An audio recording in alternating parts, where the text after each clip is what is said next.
ਖਬਰਾਂ ਦੇ ਇਸ ਖਾਸ ਬੁਲੇਟਿਨ ਵਿੱਚ ਤੁਹਾਡਾ ਸਵਾਗਤ ਹੈ। ਪਹਿਲਾਂ ਝਾਤ ਮਾਰਦੇ ਹਾਂ ਹੈਡਲਾਈਨਸ ਤੇ। ਅਮਰੀਕਾ ਵਿੱਚ ਫਿਰ ਗੂੰਜੀ ਕਿਸਾਨੀ ਅੰਦੋਲਨ ਦੀ ਗੂੰਜ। ਸਰਕਾਰ ਜੇਕਰ ਗੱਲਬਾਤ ਦਾ ਸੱਦਾ ਦੇਵੇਗੀ ਤਾਂ ਮੋਰਚਾ ਉਸ ਤੇ ਵਿਚਾਰ ਕਰੇਗਾ, ਰਾਕੇਸ਼ ਟਿਕੈਤ ਨੇ ਕਿਹਾ। ਪਿੰਡ ਚਾਟੀਵਿੰਡ 'ਚ ਹੋਵੇਗਾ ਸਿਆਸੀ ਲੀਡਰਾਂ ਦਾ ਬਾਈਕਾਟ।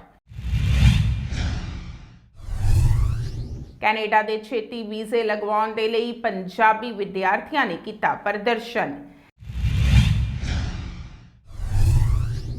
ਹਿਮਾਚਲ ਪ੍ਰਦੇਸ਼ ਜਾਣ ਲਈ ਜ਼ਰੂਰੀ ਹੋਇਆ ਕੋਵਿਡ ਟੈਸਟ। ਬਾਲੀਵੁੱਡ ਅਦਾਕਾਰ ਸੋਨੂ ਸੂਦ ਬਣੇ ਪੰਜਾਬ ਦੇ ਕੋਰੋਨਾ ਵੈਕਸੀਨ ਪ੍ਰੋਗਰਾਮ ਦੇ ਬ੍ਰਾਂਡ ਐਂਬੈਸਡਰ। ਵਿਸਾਖੀ ਮੌਕੇ ਸ਼ਰਧਾਲੂਆਂ ਦਾ ਜੱਥਾ ਪਾਕਿਸਤਾਨ ਦੇ ਲਈ ਹੋਇਆ ਰਵਾਨਾ। ਦੀਪ ਸਿੱਧੂ ਦੇ ਜ਼ਮਾਨਤ ਦੇ ਕੇਸ ਦੀ ਸੁਣਵਾਈ ਹੋਵੇਗੀ ਹੁਣ 15 ਅਪ੍ਰੈਲ ਨੂੰ। ਹੁਣ ਖਬਰਾਂ ਵਿਸਥਾਰ ਦੇ ਨਾਲ। ਅਮਰੀਕਾ ਵਿੱਚ ਇੱਕ ਵਾਰੀ ਫਿਰ ਕਿਸਾਨੀ ਅੰਦੋਲਨ ਦੀ ਗੂੰਜ ਉੱਠੀ ਹੈ। ਉੱਥੋਂ ਦੇ ਲੋਕਾਂ ਵੱਲੋਂ ਸੜਕਾਂ ਤੇ ਉਤਰ ਕੇ ਕਿਸਾਨਾਂ ਦੇ ਹੱਕ ਵਿੱਚ ਪ੍ਰਦਰਸ਼ਨ ਕੀਤਾ ਗਿਆ ਤੇ ਭਾਰਤ ਦੀ ਕੇਂਦਰ ਸਰਕਾਰ ਨੂੰ ਇਨ੍ਹਾਂ ਕਾਨੂੰਨਾਂ ਨੂੰ ਰੱਦ ਕਰਨ ਦੀ ਅਪੀਲ ਵੀ ਕੀਤੀ ਗਈ ਹੈ। ਉਹਨਾਂ ਕਿਹਾ ਹੈ ਕਿ ਹਰ ਕੋਈ ਸੋਚਦਾ ਹੈ ਕਿ ਕਾਰਪੋਰੇਟ ਘਰਾਣੇ ਵਧੀਆ ਹੁੰਦੇ ਨੇ ਕਿਉਂਕਿ ਇਹ ਨੌਕਰੀਆਂ ਦਿੰਦੇ ਨੇ। ਨੌਜਵਾਨਾਂ ਨੇ ਕਿਹਾ ਹੈ ਕਿ ਅਸਲ ਵਿੱਚ ਇਹ ਖੇਤੀ ਕਾਨੂੰਨ ਕਿਸਾਨਾਂ ਤੇ ਮਜ਼ਦੂਰਾਂ ਕੋਲੋਂ ਉਹਨਾਂ ਦੀ ਜ਼ਮੀਨ ਖੋਹਣ ਲਈ ਬਣਾਏ ਗਏ ਨੇ, ਜਿਨ੍ਹਾਂ ਦਾ ਮਕਸਦ ਸਿਰਫ ਆਪਣਾ ਮੁਨਾਫਾ ਕਮਾਉਣਾ ਹੈ, ਨਾ ਕਿ ਕਿਸੇ ਨੂੰ ਨੌਕਰੀਆਂ ਦੇਣਾ ਜਾਂ ਗਰੀਬਾਂ ਦਾ ਭਲਾ ਕਰਨਾ। ਉਹਨਾਂ ਕਿਹਾ ਹੈ ਕਿ ਕੇਂਦਰ ਸਰਕਾਰ ਨੂੰ ਕਿਸਾਨਾਂ ਦੇ ਮੁੱਦਿਆਂ ਵੱਲ ਧਿਆਨ ਦੇਣਾ ਚਾਹੀਦਾ ਹੈ ਤੇ ਇਹਨਾਂ ਕਾਨੂੰਨਾਂ ਨੂੰ ਰੱਦ ਕਰਨਾ ਚਾਹੀਦਾ ਹੈ। ਇਸ ਮੌਕੇ ਤੇ ਵੱਡੀ ਗਿਣਤੀ ਵਿੱਚ ਲੋਕ ਸ਼ਾਮਲ ਹੋਏ। This is going to take them from a revolution. They need a revolution, but it's going to go take them to slavery and more poverty. More than 65% of India's population are dealing with farming, either as workers or farm owners. Over 80% of those are people with 3 acres or less of farmland. There's nothing for them else to do. So they needed a revolution, but guess what? They're getting handcuffs to be the slaves of the corporations. Everybody keeps saying corporations are good. Yes, they provide jobs. But corporations' job is not to help the needy. Corporations' job is to create profit.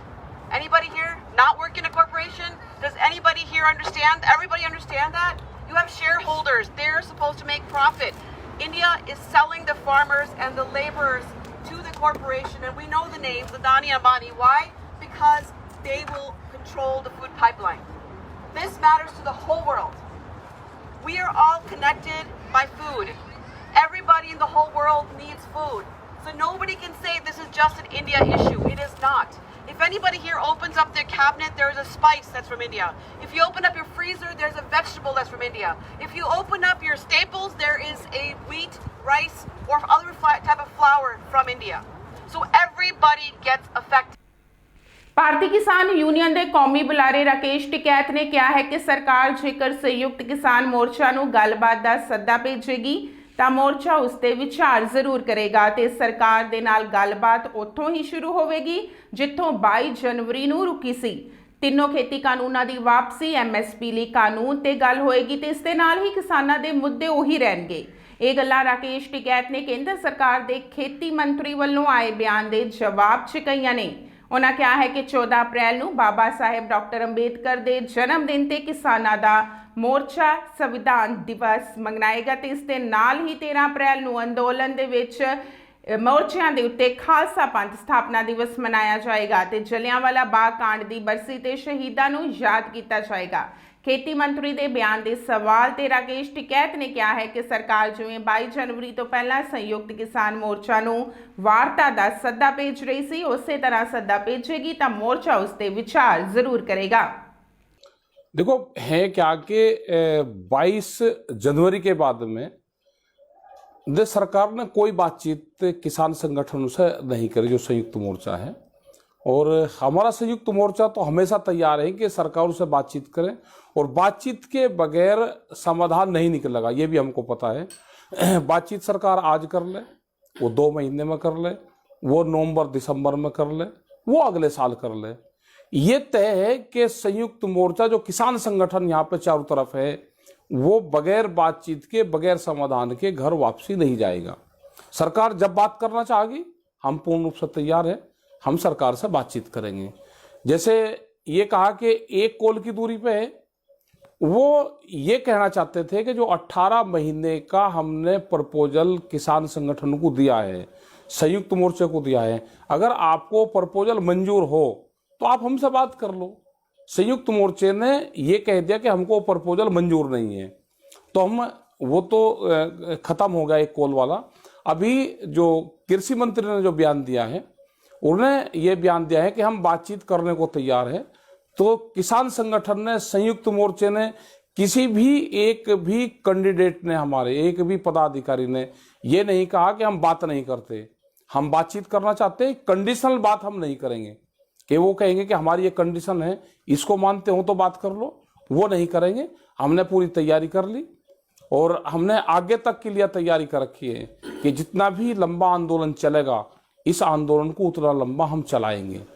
ये जिम्मेदारी सरकारों की है। कितने लोगों की यहाँ death हुई है, कितने किसान हमारे शहीद हुए हैं। जब कभी इतिहास लिखा जाएगा तो किस राजा का कार्यकाल था, उसमें सारी चीज़ें लिखी जाएंगी। तो सरकार बातचीत करना चाहती है तो हम पूर्ण रूप से बातचीत को तैयार हैं। रिटर्न में कर दिया हमने कि हमको वो मंजूर नहीं है, वो रिटर्न में पूर्ण रूप से वो दे रखा है, रिटर्न में दे दिया, वर्बली दे दिया, उनको कह कर दे दिया कि वो हमको मंजूर नहीं है। नया कोई सरकार का प्रस्ताव होगा, उसको भेजे सरकार, उस पर चर्चा करेंगे, उस पर देखेंगे और बातचीत से होगा ना। आप जितनी हमारी मिनट्स हैं, जो 12 दौर की बातचीत हुई सरकार से, वो मिनट है, उसको ज़्यादा करना है तो सार्वजनिक कर दो। हमारे सब लोगों ने अपनी बात बहुत मजबूती के साथ में वहाँ पर रखी है और हम सरकार के साथ में फिर रखेंगे बातचीत। ये देश के किसानों का मसला है। जब देश में गोदाम पहले बन गए और कानून बाद में बने हैं, तो ये तो देश मंजूर नहीं करेगा, देश का किसान मंजूर नहीं करेगा इसको। तो किसान अंदोलन ਨਾਲ ਪੰਜਾਬ ਦੇ ਸਿਆਸੀ ਸਮੀਕਰਨ ਬਦਲਣ ਲੱਗ ਗਏ ਨੇ। ਪਿੰਡਾਂ ਦੇ ਲੋਕ ਸਿਆਸੀ ਲੀਡਰਾਂ ਤੋਂ ਕਿਨਾਰਾ ਕਰਨ ਲੱਗ ਪਏ ਨੇ। ਕਿਸਾਨ ਲੀਡਰਾਂ ਦੀ ਅਪੀਲ ਤੇ ਸਿਆਸੀ ਲੀਡਰਾਂ ਦੇ ਬਾਈਕਾਟ ਹੋ ਰਹੇ ਨੇ। ਗੱਲ ਕਰ ਰਹੇ ਹਾਂ ਮਾਝੇ ਦੇ ਪਿੰਡ ਚਾਟੀਵਿੰਡ ਦੀ। ਸਮੂਹ ਨਗਰ ਪੰਚਾਇਤ, ਕਿਸਾਨ ਮਜ਼ਦੂਰ ਜਥੇਬੰਦੀਆਂ ਤੇ ਆੜਤੀਆਂ ਨੇ ਸਾਂਝਾ ਫੈਸਲਾ ਕਰਦੇ ਹੋਏ ਐਲਾਨ ਕੀਤਾ ਹੈ ਕਿ ਜਿੰਨਾ ਚਿਰ ਖੇਤੀ ਕਾਨੂੰਨ ਵਾਪਸ ਨਹੀਂ ਹੁੰਦੇ, ਪਿੰਡ ਵਿੱਚ ਕਿਸੇ ਵੀ ਸਿਆਸੀ ਪਾਰਟੀ ਨੂੰ ਕੋਈ ਪ੍ਰੋਗਰਾਮ ਨਹੀਂ ਕਰਨ ਦਿੱਤਾ ਜਾਏਗਾ। ਕਿਸਾਨਾਂ ਨੇ ਕਿਹਾ ਹੈ ਕਿ ਖੇਤੀ ਕਾਨੂੰਨਾਂ ਦੇ ਖਿਲਾਫ ਮੋਦੀ ਸਰਕਾਰ ਤੇ ਕਾਰਪੋਰੇਟ ਘਰਾਣਿਆਂ ਦੇ ਖਿਲਾਫ ਦਿੱਲੀ ਦੀਆਂ ਸਰਹੱਦਾਂ ਤੇ ਕਿਸਾਨ ਮਜ਼ਦੂਰ ਲੜਾਈ ਲੜ ਰਹੇ ਨੇ। ਉੱਥੇ ਲਗਭਗ 350 ਤੋਂ ਵੱਧ ਕਿਸਾਨ ਮਜ਼ਦੂਰ ਸ਼ਹੀਦ ਹੋ ਚੁੱਕੇ ਨੇ। ਉਹਨਾਂ ਕਿਹਾ ਹੈ ਕਿ ਜਿੰਨਾ ਚਿਰ ਕਾਲੇ ਕਾਨੂੰਨ ਰੱਦ ਨਹੀਂ ਹੁੰਦੇ ਤੇ ਇਹ ਸੰਘਰਸ਼ ਸਮਾਪਤ ਨਹੀਂ ਹੁੰਦਾ, ਉਹਨਾਂ ਚਿਰ ਕਿਸੇ ਵੀ ਸਿਆਸੀ ਲੀਡਰ ਜਾਂ ਕਿਸੇ ਸਿਆਸੀ ਪਾਰਟੀ ਦੇ ਨੁਮਾਇੰਦੇ ਨੂੰ ਪਿੰਡ ਵਿੱਚ ਕੋਈ ਰੈਲੀ ਜਾਂ ਇਕੱਠ ਨਹੀਂ ਕਰਨ ਦਿੱਤਾ ਜਾਏਗਾ। ਪਿੰਡ ਦੇ ਲੋਕਾਂ ਨੇ ਕਿਹਾ ਹੈ ਕਿ ਉਹ ਕਿਸੇ ਵੀ ਸਿਆਸੀ ਸਰਗਰਮੀ ਵਿੱਚ ਹਿੱਸਾ ਨਹੀਂ ਲੈਣਗੇ ਤੇ ਪੂਰੇ ਪਰਿਵਾਰਾਂ ਦੇ ਸਮੇਤ ਦਿੱਲੀ ਵਿੱਚ ਚੱਲ ਰਹੇ ਕਿਸਾਨੀ ਸੰਘਰਸ਼ ਨੂੰ ਹਮਾਇਤ ਕਰਨਗੇ।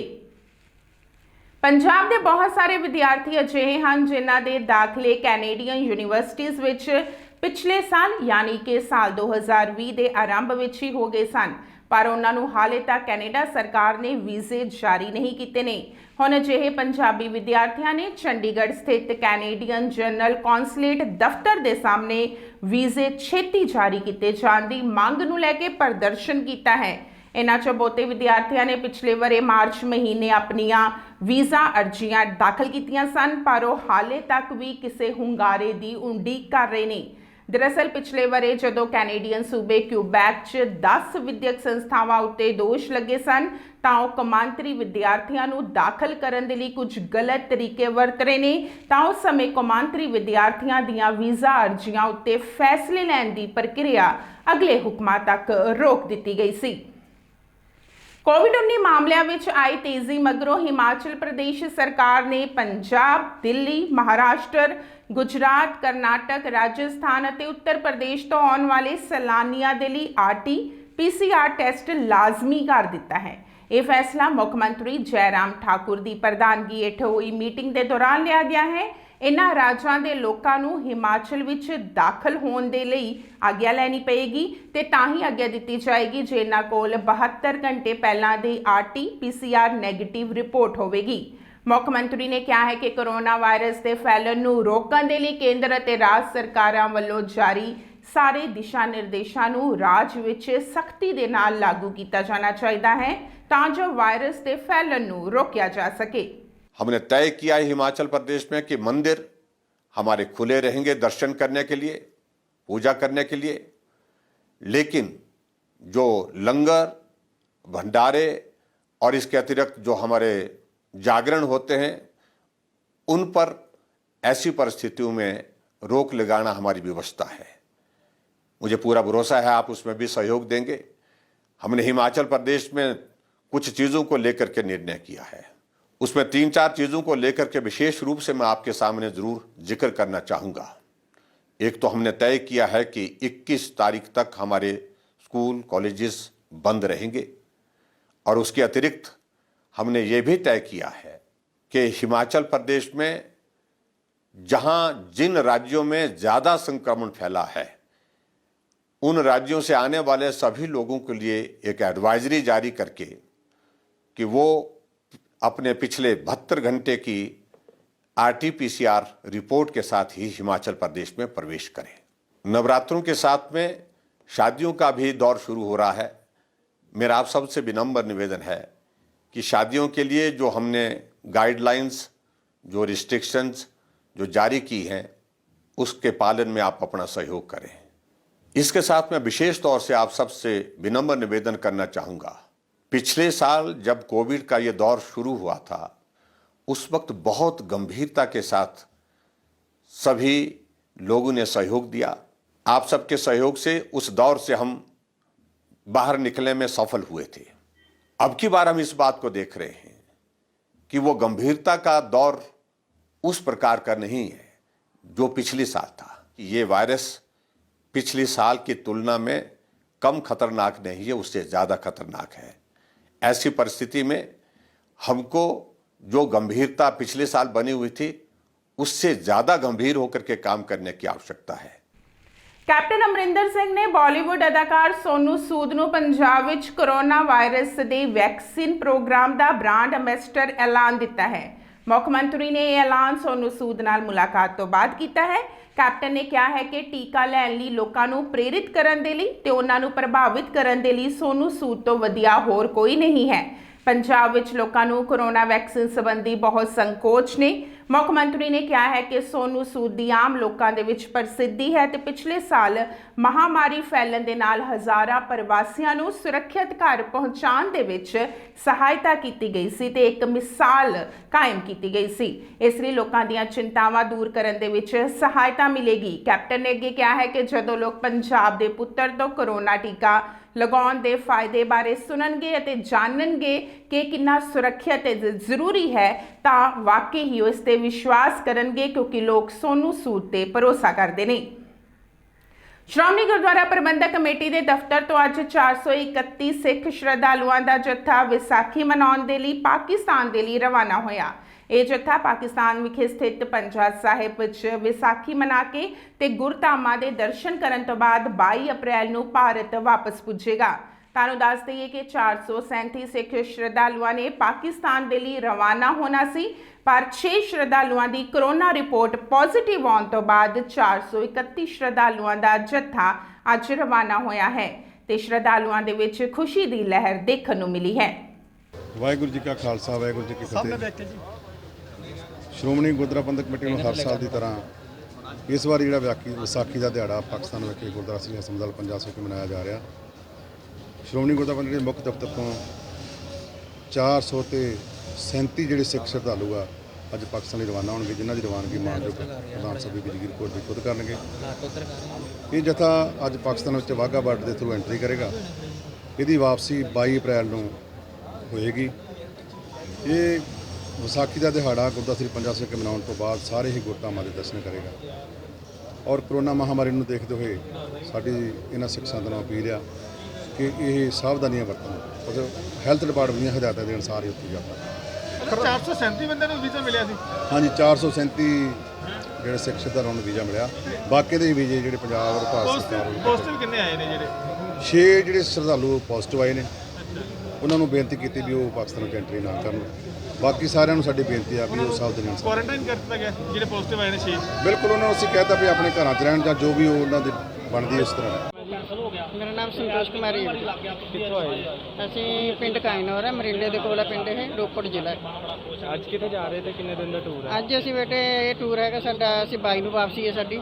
ਕਿਹੜੇ ਕਿਹੜੇ ਗੁਰਦੁਆਰਾ ਦਰਸ਼ਨ? ਅਸੀਂ ਗੁਰਧਾਮਾਂ ਜਾਵਾਂਗੇ। ਪਹਿਲਾਂ ਤਾਂ ਅਸੀਂ ਨਨਕਾਣਾ ਸਾਹਿਬ, ਪੰਜਾ ਸਾਹਿਬ, ਬਾਕੀ ਲਾਹੌਰ, ਕਰਤਾਰਪੁਰ, ਬਾਕੀ ਅੱਗੇ ਸਜਾਰੇ ਜਿੰਨੇ ਵੀ ਸਥਾਨ ਹੈ ਸਾਰੀ ਜਗ੍ਹਾ ਜਾਵਾਂਗੇ। ਕਿੰਨੀ ਖੁਸ਼ੀ ਹੋ ਰਹੀ ਹੈ? ਸਾਨੂੰ ਬਹੁਤ ਜ਼ਿਆਦਾ ਖੁਸ਼ੀ ਹੈ ਬੇਟੇ। ਅੱਜ ਜਿੰਨੀ ਖੁਸ਼ੀ ਤਾਂ ਸਾਨੂੰ ਜ਼ਿੰਦਗੀ 'ਚ ਕਦੇ ਵੀ ਨਹੀਂ ਮਿਲੀ ਜਿੰਨੀ ਅੱਜ ਹਾਂਜੀ, ਅਸੀਂ ਪਹਿਲੀ ਵਾਰ ਜਾ ਰਹੇ ਹਾਂ। ਫਰਵਰੀ 'ਚ ਸਾਡਾ ਵੀਜ਼ਾ ਲੱਗਿਆ ਸੀ, ਉਹ ਫਿਰ ਜਥਾ ਕੈਂਸਲ ਕਰ ਦਿੱਤਾ ਸੀ ਗਵਰਨਮੈਂਟ ਨੇ ਆਪਣੀ ਨੇ, ਕਰੋਨਾ ਦੇ ਕਾਰਨ। ਕਰੋਨਾ ਤਾਂ ਹੁਣ ਵੀ ਪਹਿਲਾਂ ਨਾਲੋਂ ਵੀ ਜ਼ਿਆਦਾ ਹੈ, ਪਰ ਅਸੀਂ ਬਹੁਤ ਧੰਨਵਾਦ ਕਰਦੇ ਹਾਂ ਵੀ ਸਾਨੂੰ ਉਹਨਾਂ ਨੇ ਦੁਬਾਰਾ ਮੌਕਾ ਦਿੱਤਾ ਜਾਣ ਦਾ। ਔਰ ਅਸੀਂ ਆਪਣੇ ਕਰੋਨਾ ਦੇ ਸਾਰੇ ਟੈਸਟ ਵਗੈਰਾ, ਇੰਜੈਕਸ਼ਨ, ਵੈਕਸੀਨ ਲੈ ਕੇ ਔਰ ਮਾਸਕ, ਸੈਨੀਟਾਈਜ਼ਰ ਸਭ ਕੁਝ ਨਾਲ ਲੈ ਕੇ ਜਾ ਰਹੇ ਹਾਂ। ਪੂਰੀਆਂ ਸਾਨੂੰ ਉਹਨਾਂ ਨੇ ਕਿਸੇ ਆਪਣਾ ਤੁਸੀਂ ਆਪਣੇ ਸਾਡਾ ਬਚਾਅ ਸਾਡੇ ਸਾਰਿਆਂ ਦਾ ਉਹਦੇ 'ਚ ਬਚਾਅ ਹੈ ਤੇ ਅਸੀਂ ਬਹੁਤ ਉਹ ਕਰਦੇ ਹਾਂ। ਬਾਕੀ ਮੈਂ ਆਪਣੀ ਸਰਕਾਰ ਨੂੰ ਹੱਥ ਜੋੜ ਕੇ ਬੇਨਤੀ ਕਰਦੀ ਹਾਂ ਵੀ ਆਪਣਾ ਜਿਹੜਾ ਕਰਤਾਰਪੁਰ ਦਾ ਲਾਂਘਾ ਇਹ ਵੀ ਖੋਲ੍ਹਿਆ ਜਾਵੇ, ਉਹਨੂੰ ਖੋਲ੍ਹਣ ਦੀ ਇਜਾਜ਼ਤ ਦੇਣ ਤਾਂ ਕਿ ਜਿਹੜੀਆਂ ਸੰਗਤਾਂ ਨਹੀਂ ਜਾ ਸਕਦੀਆਂ ਉਹ ਵੀ ਜਾਣ, ਉੱਥੇ ਦਰਸ਼ਨ ਕਰਨ। ਹਰ ਇੱਕ ਜਣਾ ਮਤਲਬ ਨਨਕਾਣਾ ਸਾਹਿਬ ਪਾਕਿਸਤਾਨ ਨਹੀਂ ਜਾ ਸਕਦਾ, ਕਿਸੇ ਦਾ ਪਾਸਪੋਰਟ ਨਹੀਂ ਹੈ, ਕਿਸੇ ਕੋਲ ਕੁਝ ਨਹੀਂ ਹੈਗਾ, ਕੋਈ ਘਰਾਂ ਦੀਆਂ ਬਹੁਤ ਪ੍ਰੋਬਲਮਾਂ ਹੁੰਦੀਆਂ ਵੀ ਉਹ ਵੀ ਇੱਥੇ ਆਪਣੇ ਕਰਤਾਰਪੁਰ ਲਾਂਘੇ 'ਤੇ ਜਾ ਕੇ ਦਰਸ਼ਨ ਕਰ ਸਕਣ, ਉਹਨੂੰ ਵੀ ਖੋਲ੍ਹਣ ਦੀ ਇਜਾਜ਼ਤ ਦੇਣ। ਮੈਂ ਆਪਣੀ ਸਰਕਾਰ ਦਾ ਬਹੁਤ ਬਹੁਤ ਧੰਨਵਾਦ ਕਰਾਂਗੀ।